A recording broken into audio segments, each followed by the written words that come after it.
Dear students, let us solve the next problem, important problem, and very simple. Go through the question. Minimize and maximize z is equal to 5x plus 10y subject to the constraints x plus 2y less than or equal to 120, comma x plus y greater than or equal to 60, x minus 2y greater than or equal to 10, and x comma y greater than or equal to 0. ನೋಡಿ, so ಇಲ್ಲಿನೂ ಕೂಡ ನಾವು ಝೆಡ್ಗೆ maximum ಮತ್ತು minimum value ಎರಡು find out ಮಾಡಬೇಕು. Very simple. As usual ನಾವು method ಎಲ್ಲ ಸೇಮು. ಲಾಸ್ಟಲ್ಲಿ ಕಾರ್ನರ್ ಪಾಯಿಂಟ್ಸ್ ಮತ್ತು ಝೆಡ್ ವ್ಯಾಲ್ಯೂ ಫೈಂಡ್ ಔಟ್ ಮಾಡ್ತೀವಲ್ಲ, ಅಲ್ಲಿ ಮ್ಯಾಕ್ಸಿಮಮ್ ವ್ಯಾಲ್ಯೂ ಯಾವುದು, ಮಿನಿಮಮ್ ವ್ಯಾಲ್ಯೂ ಯಾವುದು ಅಂತ ಬರೆಯೋದಷ್ಟೇ. Okay, so very simple. First of all ನಾವು consider the constraints one by one, find out the points, then plot the line, find out the feasible region. After finding the feasible region, we get the corner points. Corner points alli at each corner point you have to find out the value of the objective function, right? So first constraint idu gottidalla, x and y greater than or equal to 0, they are called non-negative constraints which represents the solution lies only in the first quadrant. Hauda? So ಈಗ first constraint ತಗೋಣ, x plus 2y. So replace the inequality sign by equal sign. ಹೌದಾ? Equal to 120 ಆಗುತ್ತೆ. Find out the points x y, x comma y. Find out the points. Y equal to 0 ತೊಗೊಂಡ್ರೆ x equal to 120 ಆಗುತ್ತೆ. So therefore 120, 0 is one of the points. Another point, by putting x equal to 0, x equal to 0 ತೊಗೊಂಡ್ರೆ 2y equal to 120. Therefore y is equal to 60. Therefore another point is 0, 60. So this means this line passes through the points 120, 0 and 0, 60. This point lies on x-axis and this point lies on y-axis. Howda? So second inequality tagole. Replace the inequality sign by equal sign. X plus y equal to 60. So x, y, x, y. Find out the points. ಈಸಿಯಾಗಿ ಹೇಳ್ಬಿಡ್ಬೋದು ಇಲ್ಲೇ. y 0 ಆದರೆ x 60 ಆಗುತ್ತೆ. So 60, 0 is the point. And x equal to 0 ತೊಗೊಂಡ್ರೆ y 60 ಆಗುತ್ತೆ. 0, 60 is the another point, right? So therefore here we have the points 60, 0 and 0, 60 through which the line x plus y equal to 60 passes, right?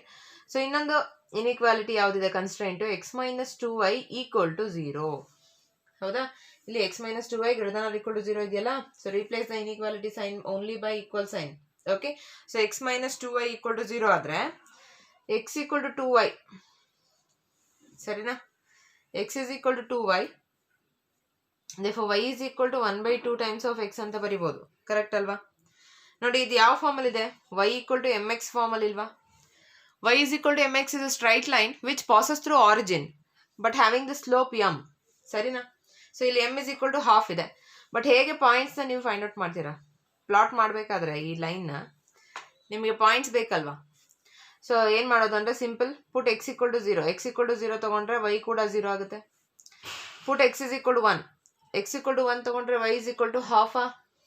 ಅರ್ಥ ಆಗ್ತಿದೆಯಾ? But ಇಲ್ಲಿ look at that points. Points ಯಾವ ಫಾರ್ಮಲ್ಲಿ ನೋಡಿ, 60, 120 ಆ ಥರ ಇರೋದ್ರಿಂದ so ನಾವು 20, 40, 60 ಆ ಥರ ತೊಗೊಳೋಣ. 20, 20 ತೊಗೊಳೋಣ. ಎಕ್ಸ್ ಆ್ಯಕ್ಸಿಸ್ ಮತ್ತು ವೈ ಆ್ಯಕ್ಸಿಸ್ ಮೇಲೆ scale 1 centimeter is equal to 20 meters, 20 units ತೊಗೊಳೋಣ. ಅವಾಗೇನಾಗುತ್ತೆ, ಎಕ್ಸ್ ಈಕ್ವಲ್ ಟು 20 ತೊಗೊಂಡ್ರೆ ವೈ ಈಸ್ ಈಕ್ವಲ್ ಟು 10 ಆಯಿತು. ಎಕ್ಸ್ ಈಸ್ ಈಕ್ವಲ್ ಟು 40 ತೊಗೊಂಡ್ರೆ ವೈ ಈಸ್ ಈಕ್ವಲ್ ಟು 20 ಆಗುತ್ತೆ. ಎಕ್ಸ್ ಈಕ್ವಲ್ ಟು 60 ತೊಗೊಂಡ್ರೆ ವೈ ಈಸ್ ಈಕ್ವಲ್ ಟು 30 ಆಗುತ್ತೆ. ಹೌದಾ? ಸೊ ಈ ಥರ ನೀವು ಪಾಯಿಂಟ್ಸ್ನ ಪ್ಲಾಟ್ ಮಾಡಿಕೊಂಡು you have to draw this line which passes through origin. ಗೊತ್ತಾಯ್ತಾ? Exact y equal to X ಇದ್ರೆ ಎಕ್ಸಾಕ್ಟ್ ಪಾಯಿಂಟ್ಸ್ ಬರುತ್ತೆ, ಅಂದರೆ 20, 20, 40, 40, 60, 60 ಆ ಥರ. ಬಟ್ ಇಲ್ಲಿ y equal to half of x ಬಂದಿರೋದ್ರಿಂದ ಪಾಯಿಂಟ್ಸ್ನ ಪ್ಲಾಟ್ ಮಾಡಿಕೊಂಡು then you have to draw the graph. Okay, so ಈಗೇನು ಮಾಡೋಣ, let us draw the graph. So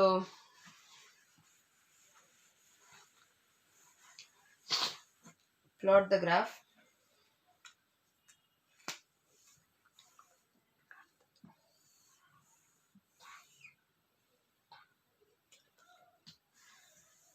ತೊಗೊಂಬೋಣ.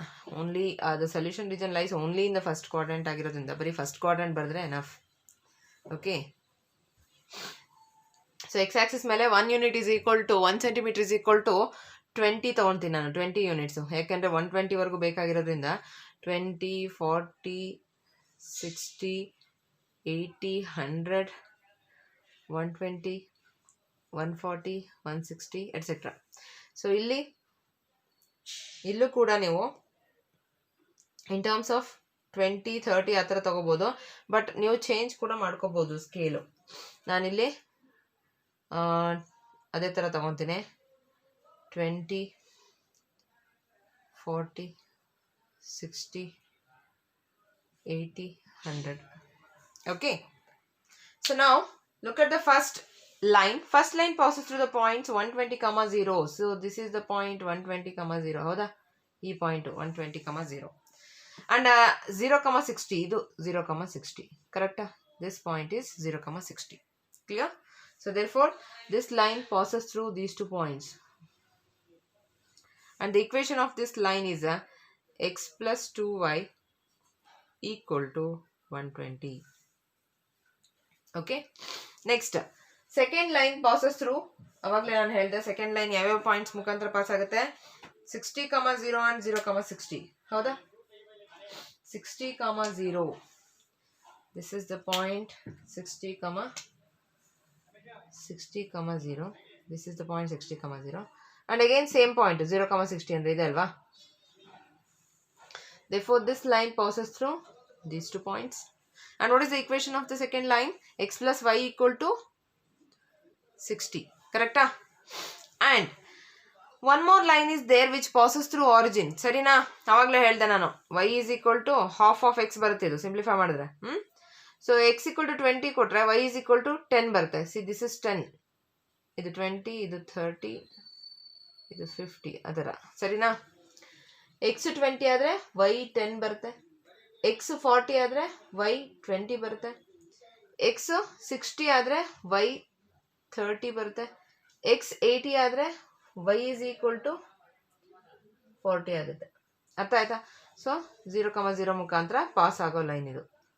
ಯಾವುದಿದು? What is the equation of this line? x equal to 2y ಅಥವಾ y is equal to half of x. ಸರಿನಾ? So ನಾವು we have to find out the feasible region. Feasible region find out ಮಾಡಬೇಕು. ನೋಡಿ ಇವೆರಡಕ್ಕೆ simple. ಈ ಎರಡು lines origin ಮುಖಾಂತರ pass ಆಗ್ತಾ ಇಲ್ಲ ಅಂದರೆ ಲೆಸ್ ದ್ಯಾನ್ ಇದ್ರೆ ಬಿಲೋ ದ ಲೈನ್ ಬರುತ್ತೆ ಸೊಲ್ಯೂಷನ್ ರೀಜನು, ಗ್ರೇಟರ್ ದ್ಯಾನ್ ಇದ್ರೆ ಎಬೋ ದ ಲೈನ್ ಬರುತ್ತೆ. ಸರಿನಾ? ನೋಡಿ ಫಾರ್ ದ ಫಸ್ಟ್ ಲೈನ್ ಯಾವುದೋ ಇದು ಫಸ್ಟ್ ಲೈನ್ಗೆ X plus 2y equal to 120 ಏನಿದೆ, ಲುಕ್ ಅಟ್ ದ ಇನ್ಇಕ್ವಾಲಿಟಿ ಯಾವುದಿದೆ? ಲೆಸ್ ದ್ಯಾನ್ ಇದೆ. ಲೆಸ್ ದ್ಯಾನ್ ಅಂದರೆ below the line towards the origin. ಕರೆಕ್ಟಾ? ಯಾಕೆ? ಖಂಡಿತ ಆರಿಜಿನ್ ಸಬ್ಸ್ಟಿಟ್ಯೂಟ್ ಮಾಡಿದ್ರೆ ಅದು ಈ ಇನ್ಇಕ್ವಾಲಿಟಿನ ಸ್ಯಾಟಿಸ್ಫೈ ಮಾಡೇ ಮಾಡುತ್ತೆ. ಹಾಗಾಗಿ ಆರಿಜಿನ್ ಇರೋ ಹಾಫ್ ಪ್ಲೇನ್ ಸೊಲ್ಯೂಷನ್ ರೀಜನ್ ಆಗುತ್ತೆ. ಅರ್ಥ ಆಗ್ತಿದೆಯಾ? ಸೊ ದೇರ್ಫೋರ್ ಈ ಲೈನ್ಗೆ below the line is the solution region. And what about the second line? Second line ನೋಡಿ ಇನ್ಇಕ್ವಾಲಿಟಿ ಏನಿದೆ? Greater than or equal to ಇದೆ. ಸೊ ದೇರ್ಫೋರ್ ಸೊಲ್ಯೂಷನ್ ರೀಜನ್ ಏನಾಗುತ್ತೆ? Above the line. ಇದು ಈ ಲೈನ್ನ ಮೇಲೆ. ಕರೆಕ್ಟಾ? And what about the third line? X is equal to 2y ಏನಿದೆ, ಈ ಲೈನ್ಗೆ ಅಪ್ಪರ್ ಹಾಫ್ ಪ್ಲೇನಲ್ಲಿ ಸೊಲ್ಯೂಷನ್ ರೀಜನ್ ಇದೆಯಾ ಇಲ್ಲ ಲೋಯರ್ ಹಾಫ್ ಪ್ಲೇನಲ್ಲಿ ಸೊಲ್ಯೂಷನ್ ರೀಜನ್ ಇದೆಯಾ? ಹೇಗೆ ಫೈಂಡ್ ಔಟ್ ಮಾಡ್ತೀರಾ? So very simple. ಯಾವ್ದಾದ್ರು ಒಂದು ಪಾಯಿಂಟ್ನ ಚೂಸ್ ಮಾಡ್ಕೊಳ್ಳಿ, ಇಲ್ಲ ಈ ಹಾಫ್ ಪ್ಲೇನಲ್ಲಿ ಇಲ್ಲ ಈ ಹಾಫ್ ಪ್ಲೇನಲ್ಲಿ. ಆ ಪಾಯಿಂಟ್ ಏನಾದ್ರು ಸ್ಯಾಟಿಸ್ಫೈ ಮಾಡ್ತು ಅಂದರೆ that it self is the, ಆ ಪಾಯಿಂಟ್ ಎಲ್ಲಿದೆಯೋ ಆ ರೀಜನೇ ಸೊಲ್ಯೂಷನ್ ರೀಜನ್ ಆಗುತ್ತೆ. ಆಯ್ತಾ? ಆ ಪಾಯಿಂಟ್ ಸ್ಯಾಟಿಸ್ಫೈ ಮಾಡಲ್ಲ ಅಂದರೆ ಆ ಪಾಯಿಂಟ್ ಇಲ್ಲದೆ ಇರೋ ರೀಜನ್ ಅನದರ್ ಹಾಫ್ ಪ್ಲೇನ್ ಇರುತ್ತೆ, ಅದು ಸೊಲ್ಯೂಷನ್ ರೀಜನ್ ಆಗುತ್ತೆ. ಸರಿನಾ? ಸೊ ನಾನಿಲ್ಲಿ ಒಂದು ಪಾಯಿಂಟ್ ಸೆಲೆಕ್ಟ್ ಮಾಡಿ, ನಿಮ್ಮ ಇಷ್ಟ ಯಾವ್ದಾದ್ರು ತೊಗೋಬೋದು. ನಾನು ಅಪ್ಪರ್ ಹಾಫ್ ಪ್ಲೇನಲ್ಲಿ ಒಂದು ಪಾಯಿಂಟ್ ತೊಗೊತಾ ಇದ್ದೀನಿ. ಯಾವುದಪ್ಪ ಪಾಯಿಂಟು? 20, 80 ತೊಗೊತಾ ಇದ್ದೀನಿ. ಇಲ್ಲ 20, ನೀವು ಯಾವುದಾದ್ರು ತೊಗೊಳ್ಳಿ ಅಬೋವ್ ದ ಲೈನು. 20, 20ನೇ ತೊಗೊಳ್ಳೋಣ. ಇಲ್ಲಿದೆ ನೋಡಿ, ಈ ಲೈನ್ನ ಮೇಲೆಗಡೆ ಇರೋ ಅಪ್ಪರ್ ಹಾಫ್ ಪ್ಲೇನಲ್ಲಿರೋ ಪಾಯಿಂಟ್ ತೊಗೊತಾ ಇದ್ದೀನಿ. ನೀವು ಲೋಯರ್ ಹಾಫ್ ಪ್ಲೇನಲ್ಲಿರೋ ಪಾಯಿಂಟ್ ಕೂಡ ತೊಗೋಬೋದು. ಅರ್ಥ ಆಯ್ತಾ? ಸೊ 20, 20 ತೊಗೊತಾ ಇದ್ದೀನಿ. 20, 20 ಇನ್ಇಕ್ವಾಲಿಟಿ ಯಾವುದಪ್ಪ? X minus 2y greater than or equal to 0. Substitute ಮಾಡಿ ಈ ಪಾಯಿಂಟ್ನ. 20, 20 ಸ್ಯಾಟಿಸ್ಫೈ ಆಗುತ್ತಾ? 20 minus 2 into 20 40 is greater than or equal to 0. Minus 20 greater than or equal to 0 ಆಗುತ್ತಾ? ನೋ. ಅಂದರೆ ಅರ್ಥ ಏನು? ಈ ಪಾಯಿಂಟು ಈ ಇನ್ಇಕ್ವಾಲಿಟಿನ ಸ್ಯಾಟಿಸ್ಫೈ ಮಾಡ್ತಾ ಇಲ್ಲ, ಹೌದಾ? ಹಾಗಿದ್ಮೇಲೆ ಆ ಪಾಯಿಂಟ್ ಇರೋ ರೀಜನ್ ಏನಿದೆ ಅಪ್ಪರ್ ಹಾಫ್ ಪ್ಲೇನು, ಅದರಲ್ಲಿ ಬೇರೆ ಯಾವುದೇ ಪಾಯಿಂಟ್ ಕೂಡ ಈ ಇನ್ಇಕ್ವಾಲಿಟಿನ ಸ್ಯಾಟಿಸ್ಫೈ ಮಾಡಲ್ಲ, ಸರಿನಾ? ಹಾಗಿದ್ಮೇಲೆ ಬಿಲೋ ದ ಲೈನ್ ಅಂದರೆ ಪಾಯಿಂಟ್ ಇಲ್ದಿರೋ ಹಾಫ್ ಪ್ಲೇನ್ ಏನಿರುತ್ತೆ ಅದರಲ್ಲಿ ಸೊಲ್ಯೂಷನ್ ರೀಜನ್ ಇದೆ, ಗೊತ್ತಾಯ್ತಾ? ಅಂದರೆ ಈ ಪಾಯಿಂಟು ಅಪ್ಪರ್ ಹಾಫ್ ಪ್ಲೇನ್ ಇದೆ, ಸೊ ನಮಗೆ ಬೇಕಾಗಿರೋ ಸೊಲ್ಯೂಷನ್ ರೀಜನಿಗೆ ಏನು ಎಲ್ಲಿರುತ್ತೆ? ಲೋಯರ್ ಹಾಫ್ ಪ್ಲೇನಲ್ಲಿ, ಅಂದರೆ ಈ ಲೈನ್ಗೆ ಕೆಳಗಡೆ, ಸರಿನಾ? ಈ ಲೈನ್ನ ಕೆಳಗಡೆ ಇದೆ ಸೊಲ್ಯೂಷನ್ ರೀಜನ್. ಬಟ್ ನೋಡಿ, ನಮಗೆ ಸೊಲ್ಯೂಷನ್ ರೀಜನ್ ಏನಿದೆ, ಫೀಸಿಬಲ್ ರೀಜನ್ ಅಂತ ಏನಂತ ಹೇಳ್ತೀವಿ, ಅದು ಎಲ್ಲ ಕನ್ಸ್ಟ್ರೈಂಟ್ಸನ್ನು ಸ್ಯಾಟಿಸ್ಫೈ ಮಾಡಬೇಕಾಗಿರೋ ರೀಜನು, ಸರಿನಾ? ಸೊ ಎಲ್ಲ ಕನ್ಸ್ಟ್ರೈಂಟ್ಸ್ ಅಂದರೆ ನೋಡಿ, ಈ ಲೈನ್, ಈ ಕಲರ್ ಕಾಣ್ತಿದೆಯಲ್ಲ, ಈ ಲೈನ್ನ ಕೆಳಗಡೆ ಇರಬೇಕು, ಬ್ಲೂ ಲೈನ್ನ ಮೇಲ್ಗಡೆ, ಮತ್ತು ಈ ಲೈನ್ನ ಕೆಳಗಡೆ. ಹಾಗಿದ್ಮೇಲೆ ಕಾಮನ್ ರೀಜನ್ ಯಾವುದಾಗುತ್ತೆ? Which is the common region? ಈ ಲೈನ್ಗೆ ಮೇಲೆ, ಈ ಲೈನ್ಗೆ ಕೆಳಗೆ, ಈ ಲೈನ್ಗೆ ಕೆಳಗೆ, ಅಂದರೆ this is the feasible region. Are you getting? This is the common region which is satisfied by all the constraints. Clear? So therefore this is the feasible region. Feasible region. Artha aita?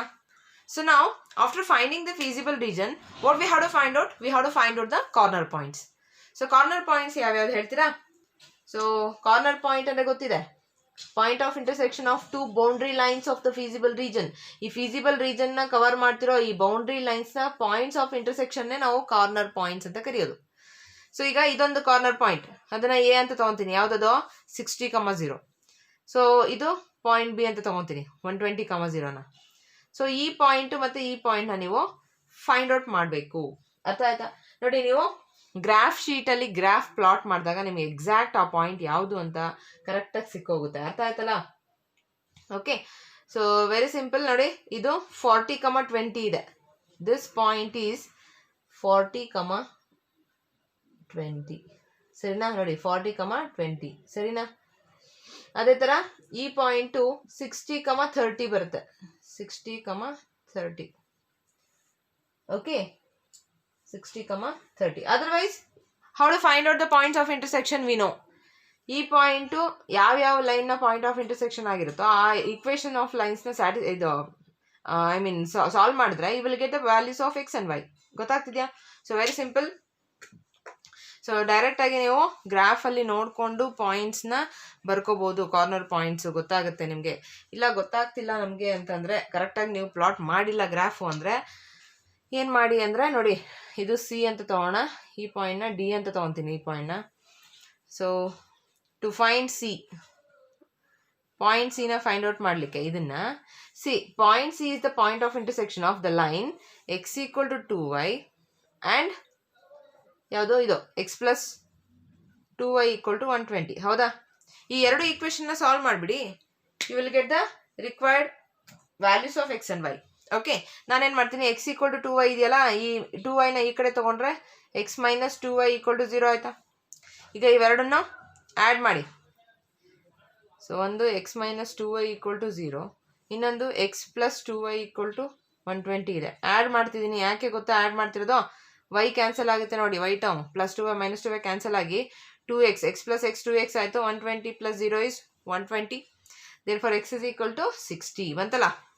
Therefore x coordinate is 60. x value ಯಾವ್ದಾರು ಒಂದು equation substitute ಮಾಡಿ ನೋಡೋಣ. 60 minus 2y equal to 0 ಆದರೆ 2y equal to 60, y is equal to 30. So therefore 60,30 is a point of intersection. Are you getting? See, this is how we find out the point of intersection of any two lines. Clear? So in the same way you find out the point D. ಆಯಿತಾ? By solving x equal to 2y and x plus y equal to 60 ನೀವು ಆರಾಮ್ಸೆ ಈ ಪಾಯಿಂಟ್ನ find out ಮಾಡ್ಬೋದು. ಆಯಿತಾ? ಮಾಡ್ಕೊತೀರಲ್ವ ಅದನ್ನು? So anyway we got the corner points. What are the corner points? One is 60,0, another one is 120,0, third one is 60,30 and the fourth one is 40,20. So therefore after finding the corner points, what we have to do?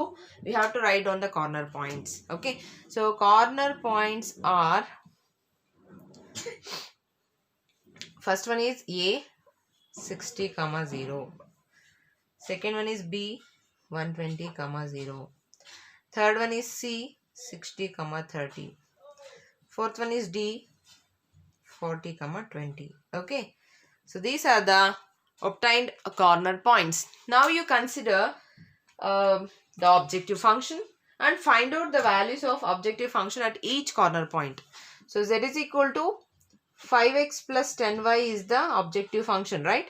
Now you find out the value of this function at each point by substituting the values for x and y. So point na substitute ಮಾಡಿ. Put x equal to ಇದು 60, 0 ಅಂದರೆ x equal to 60, y is equal to 0 ಇದೆ. So ಏನಾಗುತ್ತೆ 60 into 5 300 ಆಯ್ತಾ. At this point the value of objective function is 300. Next 120, 0. 5 into 120 is 600 plus 10 into 0 is 0. So 600 ಆಯ್ತು. ಸರಿನಾ? Next ಈ point substitute ಮಾಡಿ 60, 30. 5 into 60 300 plus 300 ಆಗುತ್ತೆ. ಸೊ 600. ಓಕೆ 40, 20 ಸಬ್ಸ್ಟಿಟ್ಯೂಟ್ ಮಾಡಿ 5 into 40 200 plus 200 which is 400. So these are the values of the objective function at the corner points, right? Now look at the minimum value of the objective function. Yav the minimum value? This is the minimum value. Correct? 300. So therefore z minimum is equal to